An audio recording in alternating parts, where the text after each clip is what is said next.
yang telah kita sepakati bersama. Nah, sekarang kita akan membuat kesepakatan kelas. Bapak akan membagikan lembaran kertas ini, kemudian kalian isi. Nah, di kelas kita itu ingin seperti apa?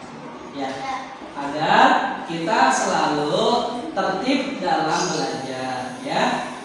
Mau lebih baik lagi? Nah, maka dari itu, buat kata-kata motivasi kalian. Apa sih yang akan kalian lakukan di kelas? Ya, misalnya di kelas harus jujur, boleh tulis. Jadi nanti kalian setelah ditulis, tapi harus dijalankan sehari-hari, ya. Apa yang kalian sepakati bersama, kalian jalani dan kalian yakini bahwa itu adalah sesuatu yang baik. Paham? Nah, Bapak akan bagikan kertas ini. Nah, nanti kalian buat kesepakatan kelas, ya. Masing-masing satu akan membuat kesepakatan kelas. Nah, bagaimana sih kelas yang baik itu terserah kalian. Ya, kita sepakati bersama. Setuju? Setuju. Ya, Bapak bagikan ya. Baiklah, anak-anak, silakan diisi sesuai dengan apa yang kalian inginkan. Di kelas ingin seperti apa? Ayo, pakai pulpen boleh, pakai pensil boleh. Silakan dimulai dari sekarang. Bapak kasih waktu 5 menit. Ya, sesuai dengan apa yang kalian ingin lakukan di kelas.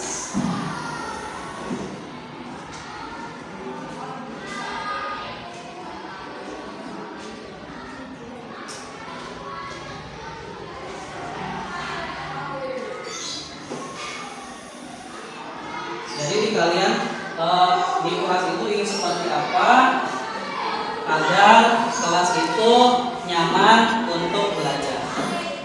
Silakan ditulis sesuai dengan apa yang kalian inginkan.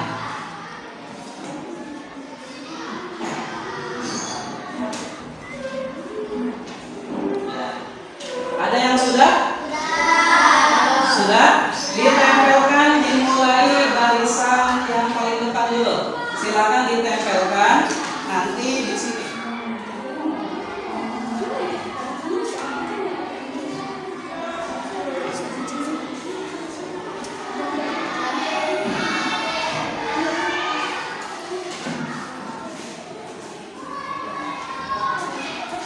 Ayo, boleh tempelkan sesuai dengan apa yang kalian yakini.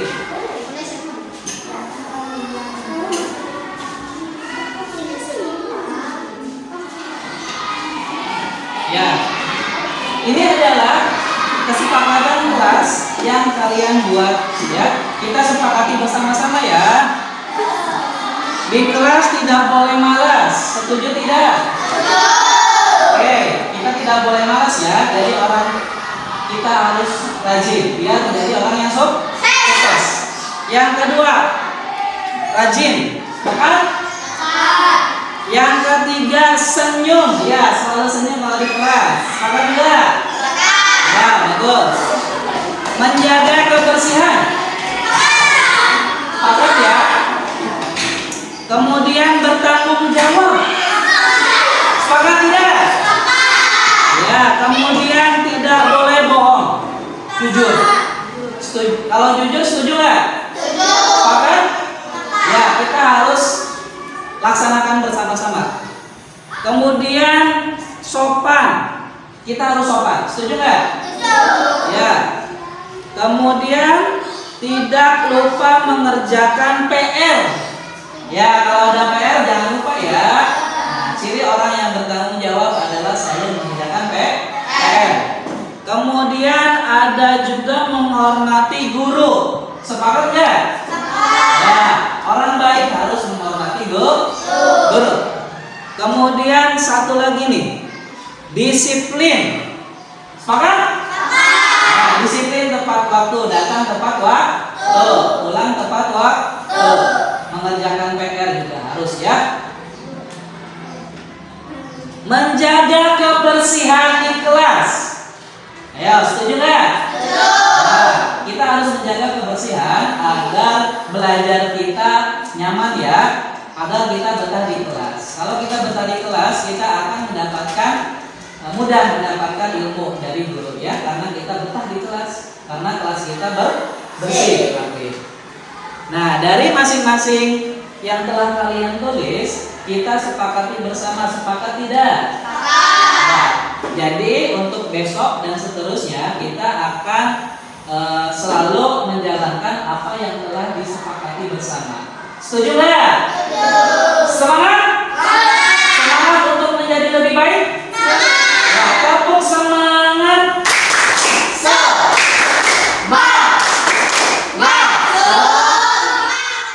Dengan keyakinan kelas lebih percaya diri. Senang mengikuti kegiatan di kelas. Selalu semangat dalam belajar. Dengan keyakinan kelas, suasana kelas menjadi nyaman. Dengan keyakinan kelas dapat lebih baik.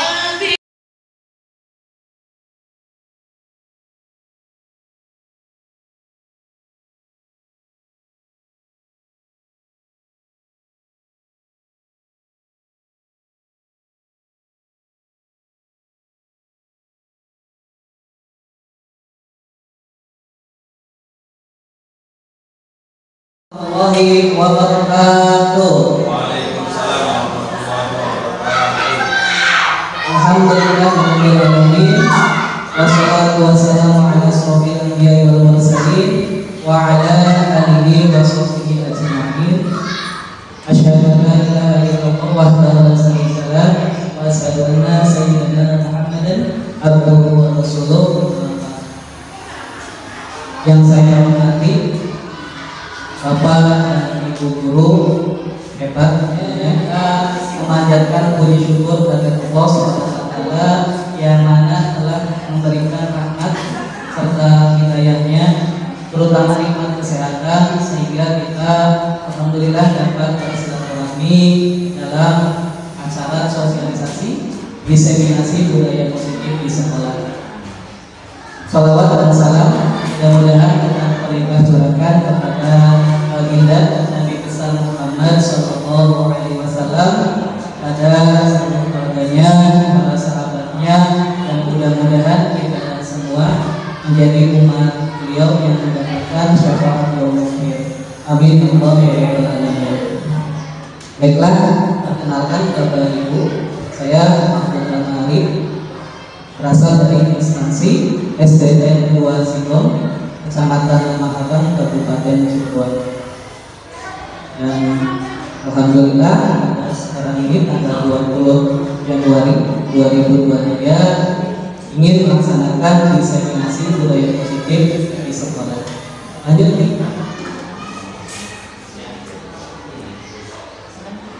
Nah, ini perkenalkan fasilitator saya, yaitu Ibu Ade Mutiarawati. Itu beliau yang mendidik sekaligus menerangkan bagaimana pendidikan guru penggerak.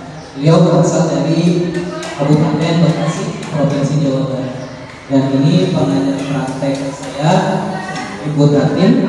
Itu beliau sekaligus sebagai pengajar praktek juga guru di SMPN 1 Mahakam. Ya, lanjut. Di sini ada aksi nyata modul 1.4, yaitu menjalankan pemahaman dan pengalaman penerapan budaya positif di lingkungan sekolah, yang mana dalam guru penggerak itu sendiri terdapat 3 modul. Nah, ini termasuk modul ke-1, yang mana modul ke-1 pun ada subjudul. Yang pertama ada filosofi pemikiran akademik, yang kedua nilai dan peran guru penggerak, ketiganya visi guru penggerak, dan keempat yaitu budaya positif di lingkungan sekolah. Ya, lanjut nih. Ya, mohon izin Bapak Ibu, selamat datang Bapak dan Ibu hebat. Ini adalah pokok ya yang ada di sini, yaitu staf pengajar SDN 2 Sigom. Mari kita belajar bersama, berkolaborasi, saling mendukung demi mewujudkan visi positif di lingkungan kita tercinta. Lanjut. Nah, di sini ada beberapa poin yang akan saya paparkan, yaitu konsep utama budaya positif di lingkungan sekolah. Untuk poin yang pertama itu adalah perubahan paradigma belajar. Poin yang kedua disiplin positif. Yang ketiga kebutuhan dasar manusia. Yang keempat motivasi perilaku manusia. Yang kelima posisi kontrol restitusi. Nanti apa itu restitusi? Kemudian yang terakhir adalah segitiga restitusi. Ya, lanjutkan. Nah, kita akan bertanya kepada poin yang pertama mengenai pembelajaran dengan paradigma baru. Seperti yang kita ketahui bersama bahwa sekarang ini sudah mulai dalam tahap kurikulum merdeka ya, baru di kelas 1 dan di kelas 4, di mana siswanya itu merdeka, gurunya merdeka, pembelajarannya pun harus merdeka saja. Pembelajaran dengan paradigma baru itu dirancang dengan pembelajaran yang terdiferensiasi sesuai dengan kebutuhan dari tiap tahap perkembangan. Jadi sesuai dengan tahap perkembangan untuk memberikan profil belajar Pancasila. Seperti yang kita ketahui bersama Bapak Ibu bahwa ada 6 poin yang terdapat dalam profil belajar Pancasila. Beriman, bertakwa kepada Tuhan Yang Maha Esa dan berakhlak mulia. Kemudian berkebinekaan global, bergotong royong, kreatif, bernalar kritis dan mandiri. Mungkin ada beberapa cara bagaimana untuk orang siswa itu dapat sebelum menerapkan, yaitu menghafal. Gimana sih dengan cara menghafal yang kira-kira mudah bagi siswa? Di sini di kelas saya pribadi di kelas 5 itu menerapkan profil belajar Pancasila dengan lirik yang seperti anak-anak sudah kuasai, yaitu adalah lirik beja. Next.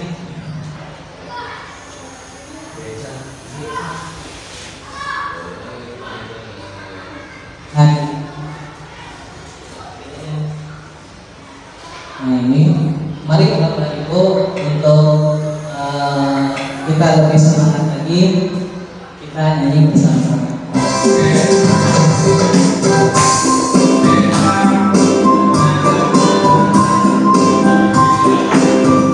Ada yang mau mencoba?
Tepuk tangan untuk kita semua. Next ya, lanjut.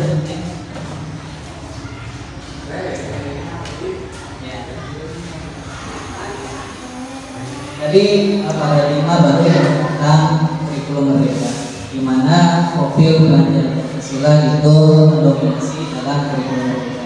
Kemudian ini ada disiplin positif, Bapak Ibu. Dalam disiplin positif itu, nah kita memaknai bahwa budaya disiplin itu adalah cenderung menghubungkan kata disiplin disiplin dengan kata ketidaknyamanan. Ketidaknyamanan ya. Sebagai seorang pendidik kita harus bagaimana tujuan kita adalah menciptakan murid yang memiliki disiplin diri sehingga mereka bisa berperilaku mengacu pada nilai-nilai kebajikan. Nilai-nilai kebaikan itu banyak ya, ada royong, ada kerjasama, jawab dan lain sebagainya. Nah ini motivasinya berasal dari motivasi yang dari dalam diri, yaitu disebut dengan motivasi intrinsik. Kalau dari dalam biasanya itu lama motivasinya yang timbul dari dalam diri. Kecuali kalau misalkan motivasi yang berasal dari luar, seperti misalnya motivasi ekstrinsik yang berasal dari luar, bisa sogokan, ancaman maupun hukuman. Ini biasanya motivasi yang berasal dari luar itu motivasinya hanya sementara. Beda dengan motivasi yang timbul dari dalam anak. Karena kalau misalkan anak sudah sadar, sudah paham mana yang baik, sehingga kedepannya akan motivasi itu akan lama ada di dalam diri siswa tersebut. Lanjut next. Nah di sini ada kebutuhan dasar manusia ya Bapak Ibu. Yang pertama ada bertahan hidup, di mana tidak hanya saja anak, kita juga ada yang namanya bertahan hidup. Perlu makan, perlu tempat tinggal, perlu pakaian, dan untuk anak-anak mungkin fasilitas belajar. Kemudian yang kedua kasih sayang dan rasa cinta. Bagaimana seorang anak itu biasanya curhat, biasanya suka pas kecil mungkin peluk-peluk ibu gurunya, itu membutuhkan kasih sayang. Tidak hanya saja seorang anak, bapak guru pun membutuhkan kasih sayang. Kasih sayang siapa? Seorang istri mungkin. Kalau ibu gurunya membutuhkan kasih sayang seorang suami. Ya. Kemudian yang ketiga kebutuhan akan penguasaan. Biasanya teman-teman di sini ada seorang siswa yang selalu memaksa temannya, misalkan berkelahi, dia ingin menjadi yang terpenguasa di kelasnya. Begitupun ada anak-anak yang misalkan selalu nyuruh-nyuruh siswanya, teman yang lainnya, itu butuh yang namanya penguasaan. Kemudian ada kebebasan, di mana di sini seorang siswa itu bebas dalam mengeksplorasikan dirinya, terutama dalam tugasnya, misal dalam bentuk gambar, tulisan maupun dalam bentuk peta. Itu bebas merdekanya mengeksplorasikan dirinya sesuai dengan minat dan bakat siswa itu sendiri. Kemudian ada yang terakhir adalah rasa senang, di mana seorang siswa itu butuh yang namanya senang dulu sebelum belajar. Tahu kalau misalkan anak itu sudah senang, ini udah istirahat, udah jam 12, nah itu mungkin anak itu senang, merasa senang dalam belajar di sekolah. Mungkin seperti itu. Next. Nah, di sini motivasi yang tadi saya katakan itu merupakan dorongan yang timbul pada diri seseorang secara sadar atau tidak sadar untuk melakukan suatu tindakan dengan tujuan tertentu. Nah, di sini ada yang namanya motivasi yang dari luar, yaitu motivasi ekstrinsik. Murid melakukan disiplin diri karena dia takut dihukum. Takut dihukum, harus mengerjakan PR. Nanti kalau misalkan tidak mengerjakan PR, biasanya dihukum di depan kelas berdiri 10 menit. Nah itu dalam bentuk motivasi hukuman dan berasal dari luar. Kemudian ada mendapatkan imbalan atau penghargaan dari orang lain. Murid melakukan disiplin diri karena dia ingin mendapatkan imbalan. Nah ini merupakan motivasi ekstrinsik. Misalkan pembelajaran agama misalkan ya, saya ingin mendapatkan hadiah dari Pak Manto misalkan. Saya ingin menghafalkan surat Al-Fatihah. Ingin mendapatkan hadiah dari Ustaz Manto atau Ustaz Agus. Nah itu motivasi yang timbul dari luar atau motivasi ekstrinsik. Beda lagi kalau misalkan motivasi yang berasal dari dalam. Surat Al-Fatihah itu merupakan sholat. Kalau kita secara verbal itu dengan kata-kata yang membuat anak itu jatuh. Ya betul, seperti itu. Ada hukuman yang secara fisik itu sekarang ini ada yang namanya HAM. Jadi kita harus berhati-hati. Kemudian ada murid merasa takut ya, karena dihukum itu tadi. Kemudian murid menyembunyikan kesalahan. Ya, pada saat tidak ingin dihukum, biasanya anak itu les atau berbohong agar tidak mendapatkan hukuman dari seorang guru. Kemudian murid menjadi rendah diri, minder. Penghargaan tidak efektif, merusak hubungan, rasa iri. Si Iko aja ini yang dikasih hadiah teh, sedangkan saya nggak pernah dikasih. Itu menimbulkan rasa iri terhadap teman yang lain. Kemudian mengalihkan kreativitas, menghukum dengan sistem ranking. Nah sekarang ini mungkin di kurikulum Merdeka tidak ada sistem ranking ya Bapak Ibu. Ya, karena anak semuanya itu juara. Kenapa juara? Anak itu memiliki bakat dan minat masing-masing. Kemudian merampas hak menghargai dirinya. Betul. Boleh lanjut nih.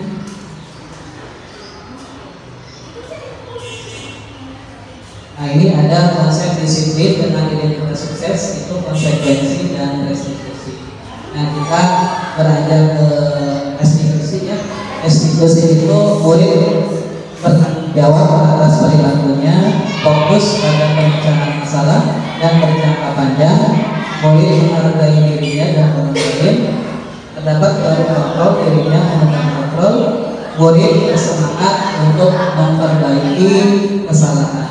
Di mana di sini bukan anak itu menebus kesalahan, tetapi anak itu menyadari ingin memperbaiki kesalahan tersebut. Itu disebut restitusi. Kemudian lanjutkan. Nah di sini ada beberapa masalah yang terdapat di dalam slide-nya Bapak Ibu. Ini merupakan dari Kementerian Pendidikan. Nah di situ ada tindakan guru. Apakah ini merupakan suatu hukuman atau konsekuensi? Coba Bapak Ibu barangkali bisa menerawang. Yang pertama itu mencatat 100 kali di dalam buku kalimat saya tidak akan terlambat lagi karena terlambat ke sekolah. Itu merupakan konsekuensi atau hukuman? Hukumannya Bapak Ibu. Ya, nanti kita lihat.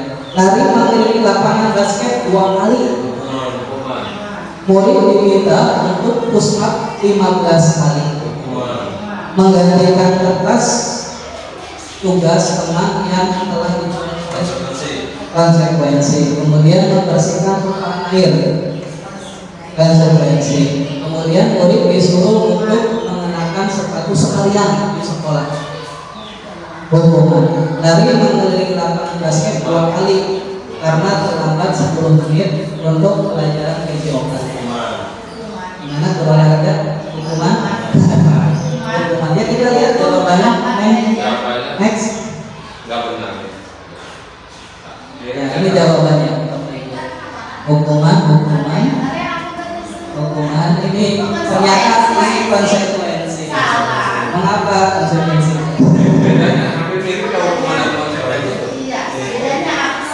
Nah, itu bedanya. Lalu menggunakan dasar hukumannya. Kenapa bisa jadi konsekuensi? Mungkin ada yang bisa membantu menjawab. Diserahkan aja sama. Mungkin ini karena siswa yang terlambat itu belum melakukan pemanasan mungkin. Nah di sini mungkin gurunya itu lari 10 menit. Nah ini merupakan bentuk mungkin, nah ini siswanya belum pemanasan. Sedangkan siswa yang tidak terlambat sebelumnya pemanasan dulu. Nah, sehingga mungkin ini disuruh lari 10 menit itu bukan bentuk hukuman, tetapi konsekuensi karena terlambat. Karena teman-teman yang lainnya sudah pemanasan lebih dulu. Mungkin seperti itu Bapak Ibu. Next. Sebelum berlanjut ke materi selanjutnya, Bapak Ibu mohon izin saya ingin membagikan kuesioner. Oh barangkali bisa untuk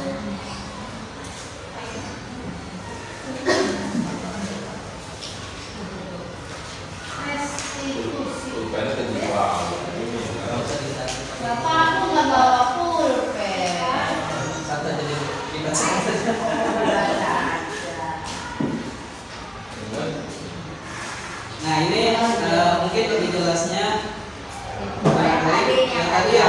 Nah sekarang mungkin yang nomor 6 Bapak Ibu. Nomor 6. Berjemur di lapangan basket pukul 12 siang karena mengobrol dengan teman. Itu bentuk apa kira-kira? Hukuman. Ya, hukuman. Karena Ngobrol. mungkin kalau berjemur bisa nanti jam 12 siang bukannya dapat hukuman malah bisa. Kemudian murid diminta bertelanjang kaki sepanjang hari, sudah ya, hukuman.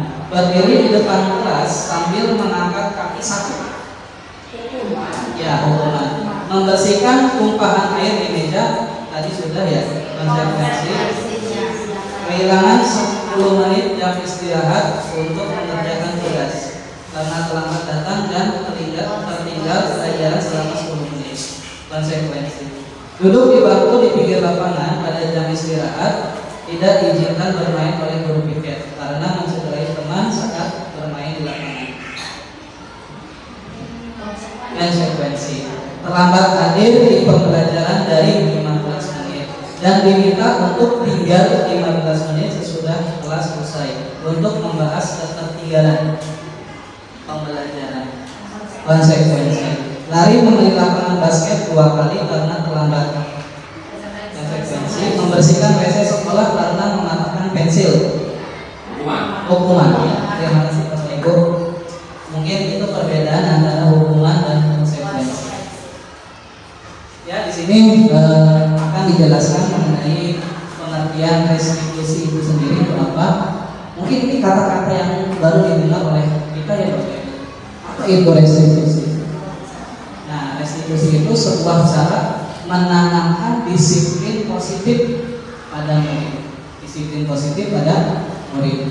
Nah, ini pengertiannya itu proses menciptakan kondisi bagi murid untuk memperbaiki kesalahan mereka. Jadi memperbaiki kesalahan, bukan menebus kesalahan. Nah, sehingga mereka bisa kembali pada kelompok mereka dengan karakter yang lebih kuat. Mungkin karakter yang baiknya. Ya. Ciri-ciri restitusi itu bukan menebus kesalahan, namun belajar dari kesalahan, memperbaiki kesalahan. Nah, ini merupakan tawaran, bukan paksaan. Nanti ada video praktek dalam melaksanakan segitiga restitusi. Nah, ini yang paling kuat yaitu menguatkan dan fokus pada solusi, menawarkan solusi. Next, lanjut nih. Nah, ini perbedaan antara hukuman, konsekuensi, dan restitusi. Ini ada sebuah kasus Bapak Ibu. Kasus siswa sering tidak mengerjakan PR. Guru menghukum murid dengan berdiri di depan kelas selama 10 menit. Guru marah dan murid menjadi takut. Nah, itu merupakan sebuah hukuman. Guru memberikan konsekuensi mengerjakan PR 3 kali lipat. Kemudian guru tegas dan murid menghormati peraturan. Ini merupakan sebuah konsekuensi. Nah, ini tingkatan yang paling tinggi adalah restitusi. Guru menanyakan keyakinan kelas atau dirinya dan membantu murid menyelesaikan masalah. Guru terbuka, murid menghormati dirinya dan orang lain. Seperti halnya praktek pada pelaksanaan segitiga restitusi. Next aja. Nah, itu lagi ngantuk sepertinya Bapak Ibu. Assalamualaikum. Kalian sama detik sehat? Alhamdulillah sehat ya. Nah, Bapak ambil yang sini dan tenang. Itu sama bagus. Tapi oh, jadi bagus. Nah,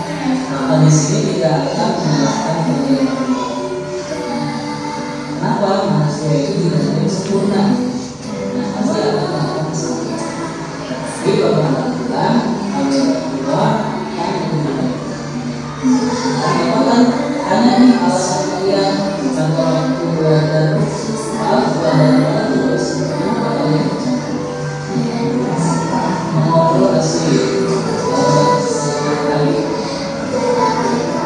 Jadi pembahasan itu ya asik. Jadi masuk kelas ada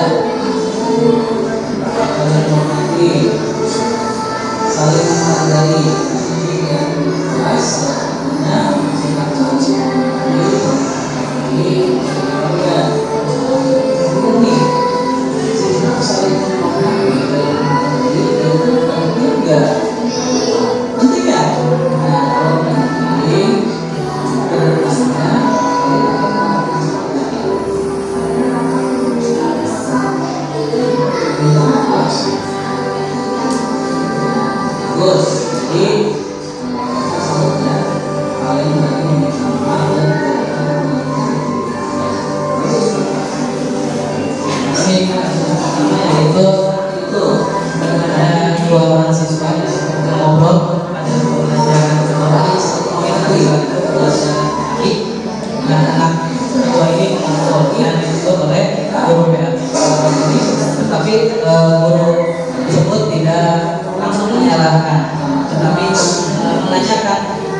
keyakinan kelas apa yang sudah kamu langgar. Mungkin menghormati guru, Pak. Menurut kalian menghormati guru itu penting atau tidak? Penting, Pak. Nah, kalau seandainya penting, apa yang harus dilakukan ke depan? Nah, nanti anak itu sadar bahwa oh di sekolah itu dalam belajar itu tidak boleh menggunakan seperti itu. Jadi buat anak itu sadar. Ini kasus kedua, Pak.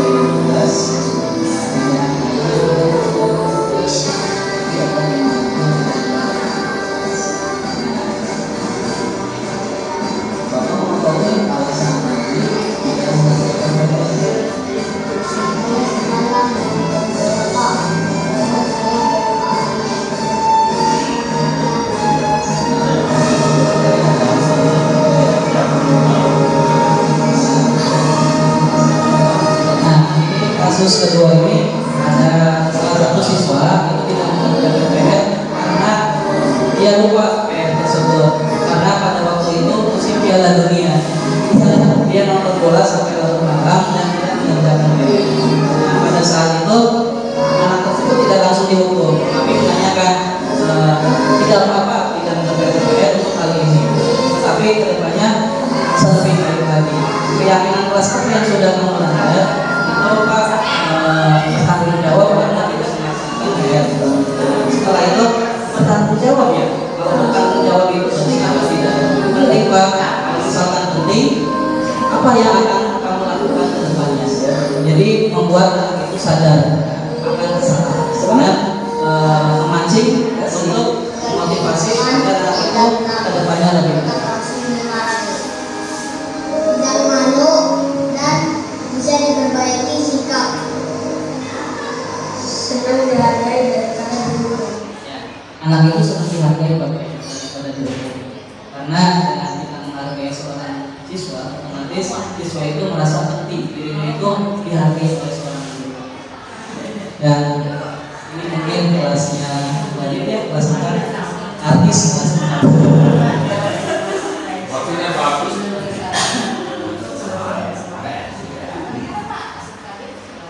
Nah, Sudah selesai ya, Pak? bentar lagi, Bapak. Ini ada 3 restitusi itu.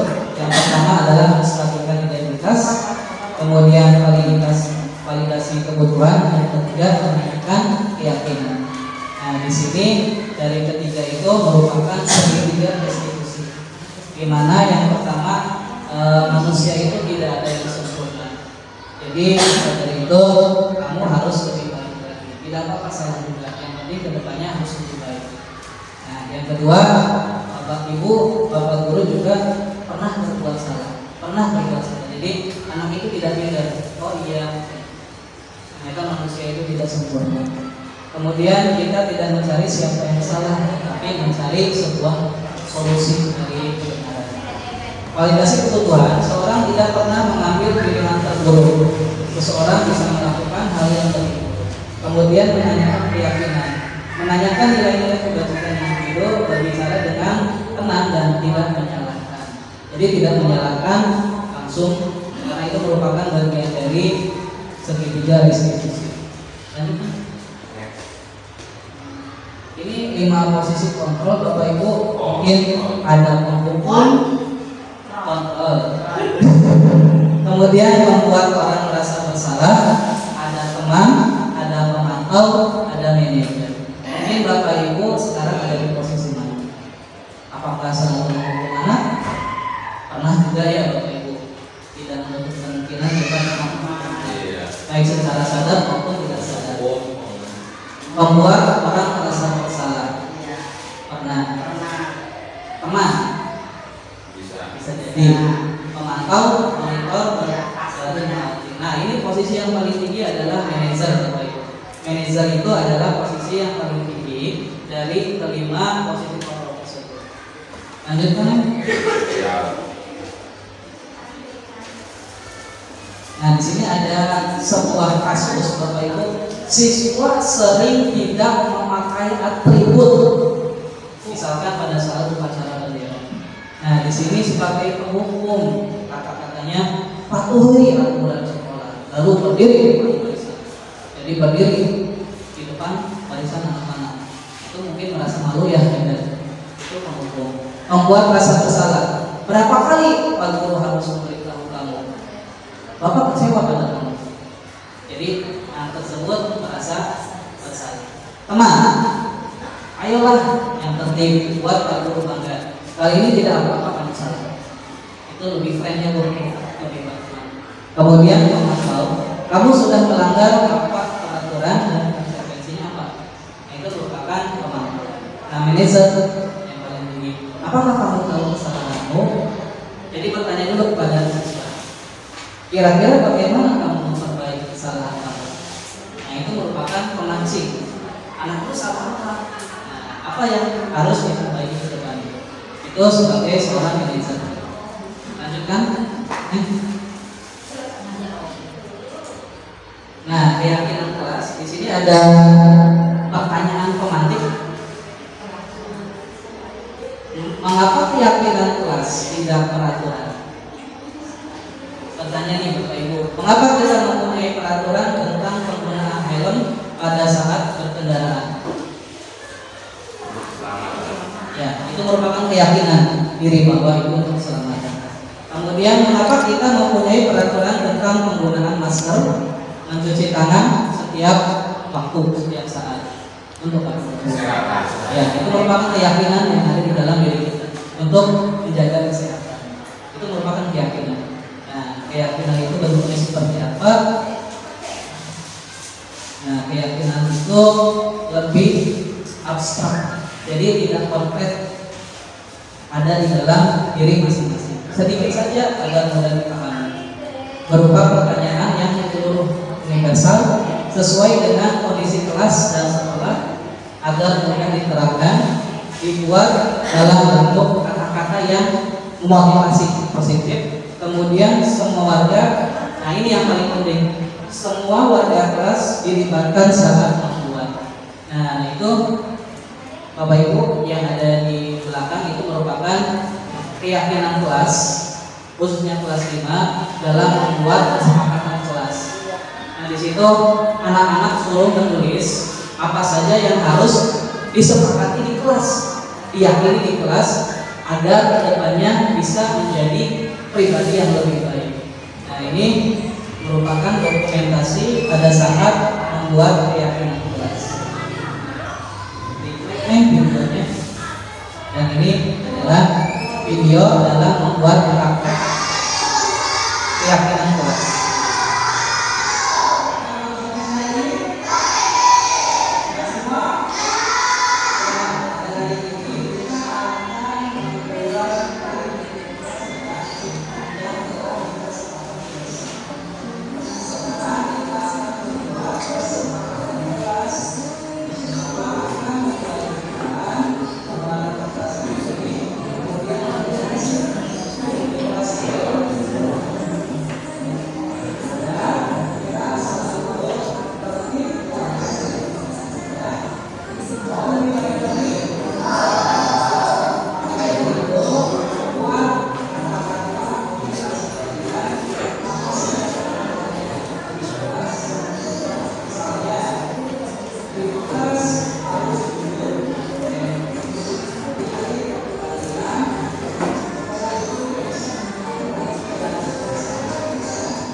membuat kelas itu menjadi disiplin. Yang kalian buat kita sepakati bersama-sama ya. Di kelas tidak boleh malas, itu ya. Oke, kita tidak boleh malas ya. Kita harus rajin ya. Menjaga kebersihan di kelas. Ya, tidak. Kita harus menjaga kebersihan adalah belajar kita ya.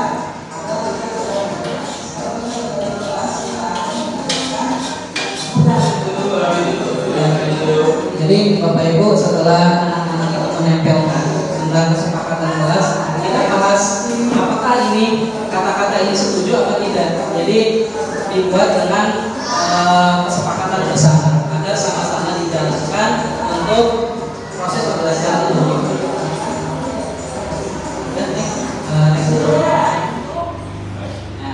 Nah, ini dokumentasi membuat kesepakatan kelas Bapak Ibu. Mungkin kata-katanya banyak yang membuat motivasi siswa itu menjadi lebih baik lagi. Nah, itu ada beberapa poin yang mungkin kata-katanya itu membuat anak itu menjadi lebih baik lagi, termotivasi dan berasal dari dirinya. Motivasi intrinsik bukan berasal dari luar. Nah, ini dokumentasinya. Kemudian lanjut. Ya, terima kasih. Guru bergerak Indonesia Maju. Assalamualaikum warahmatullahi wabarakatuh. Waalaikumsalam. Saya Agus Alamsa, GPAI SDN 2 Sigong, Kecamatan Lemabang. Saya ingin berterima kasih sekali atas sosialisasi diseminasi yang kemarin disampaikan oleh guru bergerak dan dipraktekkan kepada anak-anak semua, khususnya kemarin kelas 5 dan kelas 6 sangat bermanfaat sekali. Salah satunya yaitu tentang keyakinan kelas. Ini penting sekali bagaimana kita memberikan motivasi dan keyakinan anak kepada keyakinan kelas kepada anak. Artinya anak membuat keyakinan sendiri untuk bagaimana cara meyakinkan sendiri untuk berbuat nilai positif. Seperti halnya misalkan siap tidak bergurau ketika jam pelajaran berlangsung atau tidak mengganggu temannya ketika pelajaran berlangsung. Banyak sekali. Dan juga tentang untuk pembedaan antara hukuman dan konsekuensi. Artinya sebagai guru tak bisa mengetahui mana itu konsekuensi, mana itu hukuman, dan anak juga memberikan kesadaran kepada anak mana itu konsekuensi, mana itu hukuman. Jadinya kita bisa mengetahui, bisa menyadarkan anak bahwa ketika berbuat sesuatu yang melanggar atau mengganggu orang lain itu harus mempunyai konsekuensinya seperti ini. Seperti misalkan menyontek buku temannya, konsekuensinya berarti harus menggantikan buku temannya itu.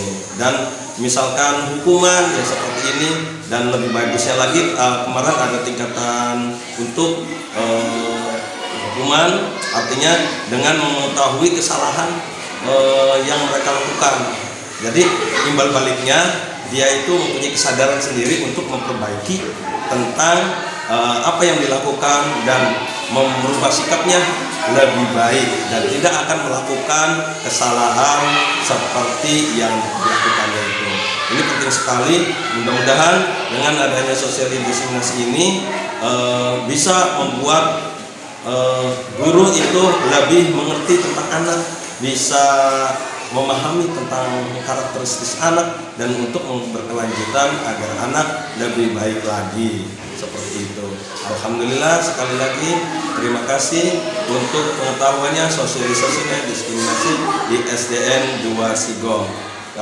Saya pribadi GPAI Kecamatan Sigong, SDN Sigong 2, Kecamatan Lemabang, mengucapkan beribu-ribu terima kasih, dan mudah-mudahan akan lebih baik lagi kepada anak generasi penerus kita, anak didik kita akan lebih baik lagi dalam kegiatan belajar di sekolah.